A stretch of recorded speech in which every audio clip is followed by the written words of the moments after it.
Oh, do you guys have anxiety yet? You look at this and you'll be like, that'll never be me.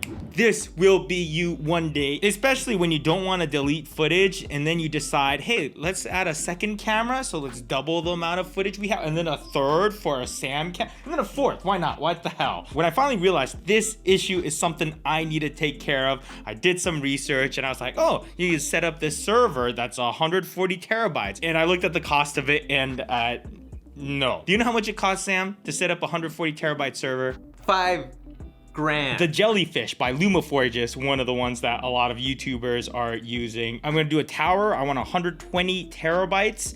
And oh, how much you say? 5,000. Yeah. Keep going up. Keep going up. 10,000. Keep going up. 15,000? Dude, double that. 25,000? 35,000. Oh, snap. What? You could buy a home. Yeah, you probably could buy a home. Like, it seems awesome. I want it, but $35,000. That is basically a Tesla. You could buy a Tesla. And I have more than that. I have more than 140. Like, I would buy this and run out immediately. It is probably the best solution, but it's also $35,000. So, you know, the best does not necessarily mean the most practical. There has to be a better way. When it comes to hard drives, there's 4 things I want. Number 1, safety. I want it to be backed up. I want it to be redundant. I want it to be safe. Number 2, I want it to be affordable. Okay, $35,000, not affordable. Next, I want it to be fast, and I also want it to be simple. You're never gonna have all 4, okay? But it's about finding the right balance of the 4. Now, the big first mistakes I've made is that I would work off a drive until it's full, and then I would work on another drive until that's full, and every hard drive kind of has a random name, like this one is Mango, and I would keep everything somewhat logged on a spreadsheet, and it worked fine for the first couple hard drives. This one's named Bob. Sam named that one. Cocoa Butter. Didn't you name that one after me too? Because they say that I use a lot of cocoa butter. Yes.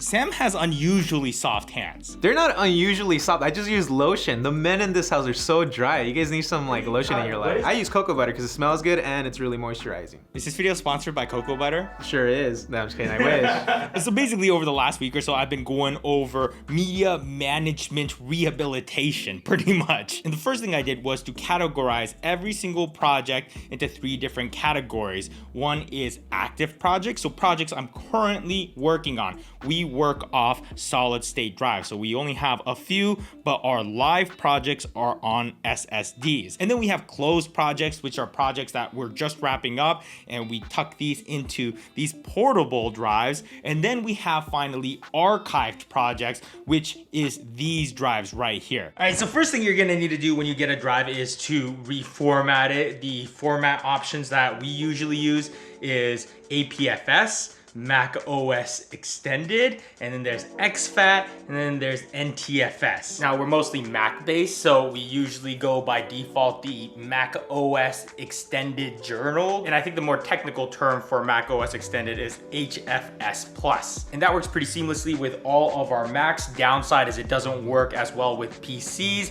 You need some third-party software for that, and then if we know that there's going to be some PCs involved in our workflow, then we might use exFAT, which is nice because it's compatible with both Mac and PCs. But the downside of exFAT is that it's not as stable. It's not journaled. I don't really know what that means. I don't speak computer, but basically it's more prone to corruption or damage in case you unplug it without ejecting it. And for all our solid state drives, we use APFS, which is Apple's new structure. The downside, again, it's not as compatible with PCs, and also it's not compatible with some older Macs. And then there's NTFS, which is mostly for PCs, but then if you want to access it on a Mac, then you have to, again, have some third-party software. So we don't really use NTFS that much. Now we got a whole bunch of these drives, which are 14 terabytes each. And what's cool about these is that they're pretty large and inexpensive. If we break it down, each one of these costs us about 280 bucks. So that comes down to about $20 US per terabyte.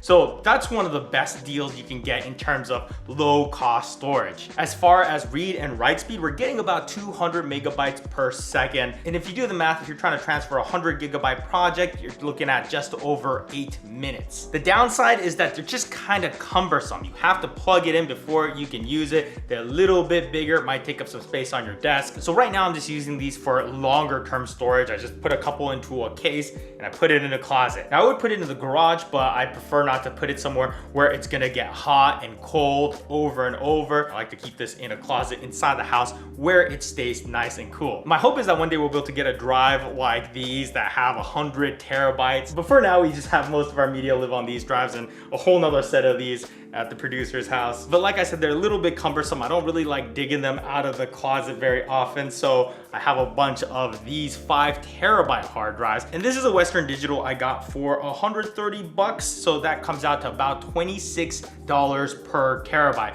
So a little bit more than these drives, but you get that convenience. You don't have to plug in power, it's portable. You literally just plug this into your laptop and you're good to go. Downside of these are the speed. I generally get about 110 to 150 megabytes per second in terms of transferring. But since these aren't very fast, I don't really work off these as much as possible. I actually try to transfer it into the internal hard drive of this MacBook Pro. I got the 4 terabyte option inside of here, so it can actually house a lot of the projects and it is wicked fast. I'm getting about 2.5 to 2.8 gigabytes per second. So 100 gigabyte transfer can happen in like 35 seconds, which is nuts. Downside, of course, is that it's internal, so it's not as easy to just pass the project over to somebody. And also it's pretty expensive. If you max it out with an 8 terabyte option, you're paying about $314 per terabyte. So that is on the higher end,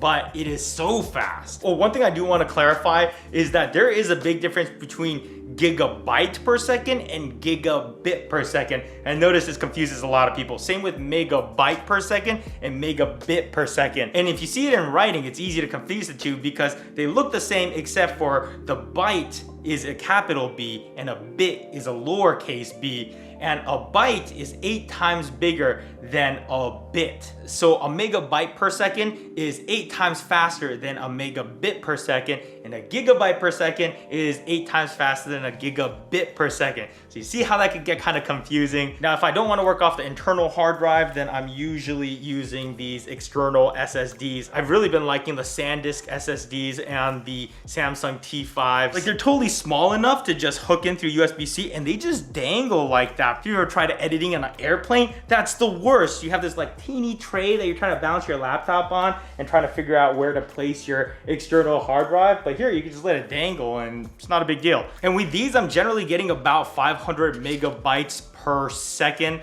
of transfer speed. So, 100 gigabytes would take about 3.5 minutes to transfer. So they're great because they're fast, they're compact, and also they're solid state. So they're relatively durable, at least compared to these spinning disks. The downside is the capacity. As of right now, they only go up to 2 terabytes each. And also they're a little bit on the pricier end. You're looking at about $150 to $160 per terabyte. Now, while I was researching all this, I saw that SanDisk actually put out a pro version of this, which actually gets you a gigabyte per second. What? So it looks kind of like this, but it's 2 times faster than this.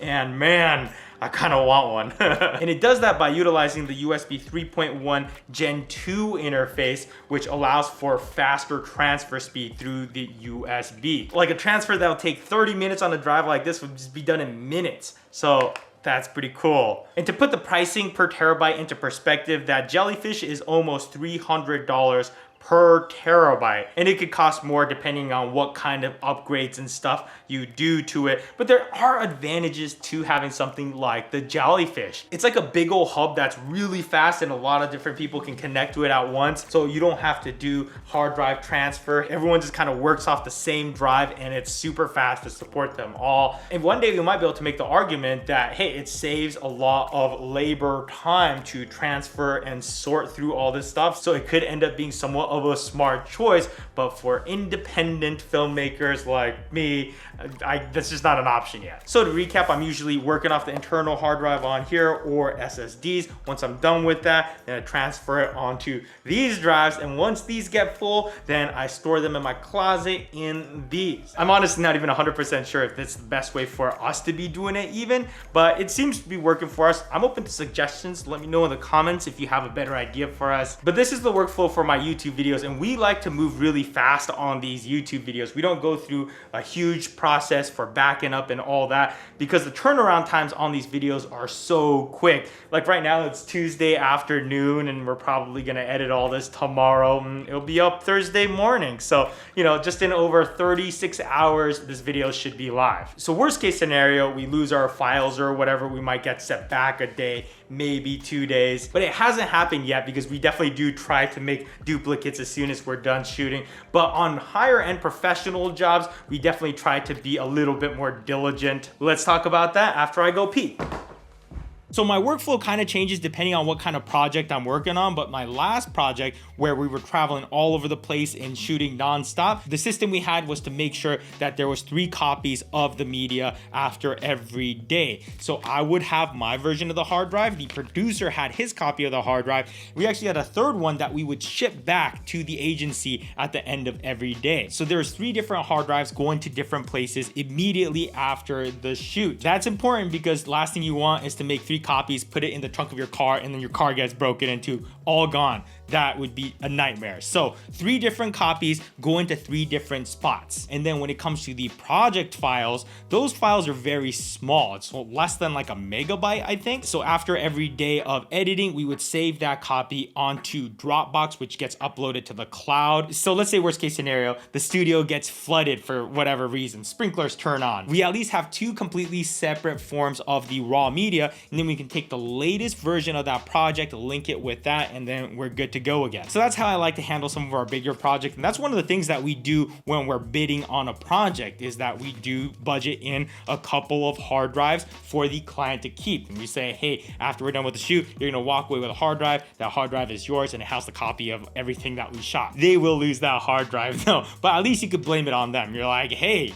you had a copy of the hard drive, you lost it, it's not my fault. But because we're constantly shipping hard drives back and forth from different places, I like to have a handful of hard drives that are empty. And now actually a lot of these are empty because they've all been loaded up onto these drives. But I like to label these with just, you know, white flags so that I know, hey, this one's empty, load up the footage, rip off the tape, and then ship it out. Do you know how to make these flags, by the way, Sam? Before you're gonna take it out, you fold it and then rip it. That's one of the first things I learned when I did my first like AC gig, was that. You guys know what I'm talking about? A lot of tape ends up with this kind of triangular tab. You hold it like this and you basically unroll a little bit of tape, and then you put your finger here and bend it like that, put your thumb down on it, and then rip it off. Then ACs have to do this all the time because they're laying marks like that. So they have to constantly label stuff, lay tape, and then that way you have a little tab on here so it's easy to access. And also it's very easy to take it back off. You didn't know that trick? You'll thank me. Another thing, you have to keep track of where all your projects are on a spreadsheet. One of the nice things about having a couple of these huge drives is I can put all my projects from one client into one drive. So if it's a project from one client, then I go, oh, it's definitely in this drive. Oh, it's a project from that client, it's from this drive. I mean, all this sounds simple, but it's one of those things that you're eventually gonna have to put some thought into, and might as well just start now, and that way moving forward, it's not gonna turn into a bigger mess. Going through all this has literally taken me weeks, but now I finally feel good about my data. This computer has been doing nothing but transferring for weeks, and this is the last transfer. It took a lot of time. I mean, just to transfer 4 terabytes, it's like 10 hours, but this is the last bit. Woohoo! But now with everything being so compartmentalized, even though we have a ton of drives, if you were to tell me about a project, so I could tell you exactly which hard drive it is, even without looking at the sheet, because it's pretty clear how everything is. So this method definitely took a little bit of time and effort, but I feel so much better now. And with these hard drives, I come up with a little system on labeling it. So I'm labeling the front with its name, and on the left is basically when this drive was purchased. That way I can keep track of how old the these drives are. And then on the other side here is the capacity and also what format it's in. So with a glance, I can check how old it is, what's in there, and how big it is, and what it's formatted as. By the way, this label maker, I still love this thing. I've plugged it a bunch of times before, but it's like $7-8 and it's fully old school manual, link in description. One more thing I wanna say is when you're downloading media onto multiple hard drives, always download from the camera's memory card onto a drive, and then again from the camera's memory card onto the other drive. I had a client once that downloaded media off a card onto OneDrive, and during that transfer, some files went corrupt for some weird reason, and then he just basically duplicated those corrupt files onto this other drive. Let's wrap this up by reading a few comments from one of my videos on the vlog channel where I actually asked for suggestions on storage solutions. You need a RAID storage server like the one Linus Tech Tip makes. I actually watched one of his videos where he custom built his whole RAID system, and honestly it just started hurting my head because I don't really understand that stuff that much. It seems like it'd be a really good system, but it also seems like it could be a little bit of a headache to put together. I use the same Western Digital hard drives and I back it up to old hard drives and Backblaze for $6 a month. Backing up online sounds like a really good solution, but here I have 20 megabits per second upload speed, not 20 megabytes per second, megabits. So uploading videos from here is the worst, but this time next week we'll be moved out of here into a new place, and there's a lot more internet services available in that area, and you can get like a gigabit per second of upload speed. I'm so excited. I wonder what would happen if I got one of those Google Drive Unlimited accounts and just uploaded all my data. I think we added it up and it's like almost 200 terabytes. Matty Hipoyo says, that's incredible, Ding. People are so awesome. He's talking about how Lefty is getting her own beer. What? There's a brewery from Indiana that reached out to us and they're like, we want to make our IPA line and rebrand it as Lefty IPA. How freaking cool is that? Definitely have to do a video later when we go to Indiana. Anyways, this video is really long, so let's just end it here. Ciao.